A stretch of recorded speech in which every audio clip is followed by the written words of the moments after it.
आमच्यासारखा येशू ख्रिस्त आमच्यासारखा आला. आमेन.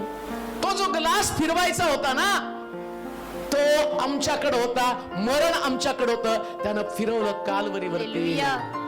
बायबल सांगतं सर्व जगाच्या पापाचा प्याला त्या कालवरच्या टेकडीवरती पिला. त्याच्या अगोदर म्हटला होईल तर हे मरण माझपासून टळू दे, पण तो म्हटला माझ्या इच्छेप्रमाणे नको तर तुझ्या इच्छेप्रमाणे. ग्लास फिरला. जिथं तुम्ही मरणार होता तिथं प्रभू येशू ख्रिस्तानं तो प्याला पिला आणि त्या वधस्तंभावरती तो गेला. मला त्याच्या पलीकडे जाऊन तुम्हाला काहीतरी सांगायचंय. हे मरणाचा प्याला तुमच्याकडे नष्ट करत असताना मानवी देह जो आहे, लक्षात ठेवा, मानवी जो देह आहे तो देह हा मरण असणारा देह आहे. जे देह आम्हाला आत्ताचा जो आहे, आत्ता ज्या शरीरामध्ये तुम्ही आहात, ज्याच्यामध्ये रक्त आहे, ज्याच्यामध्ये मांस आहे, आणि हे शरीर ह्याच्यामध्ये मरण असणार आहे. ते कुणालाही चुकलेलं आहे.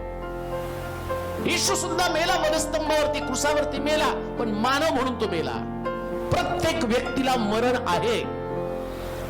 पण त्याच्या पलीकडे जाऊन तुम्हाला सांगतो, जर तुमच्यावरती येशूच्या रक्ताचं कव्हरिंग आहे हालेलुया. तर तुमच्या देहाला येशूचं रक्त सुरक्षित करतं. आमेन. मरण तर आहेच. मानवी देहात त्यानं प्रवेश केला. मग मानवी देहात प्रवेश करण्याचं कारण काय? कारण या मानवी देहाला देवानं शापित केलेले, बरं का, दुसरं कोणी नाही शापित केलं. ज्या दिवशी तू फळ खाशील त्या दिवशी तू खास मरशील.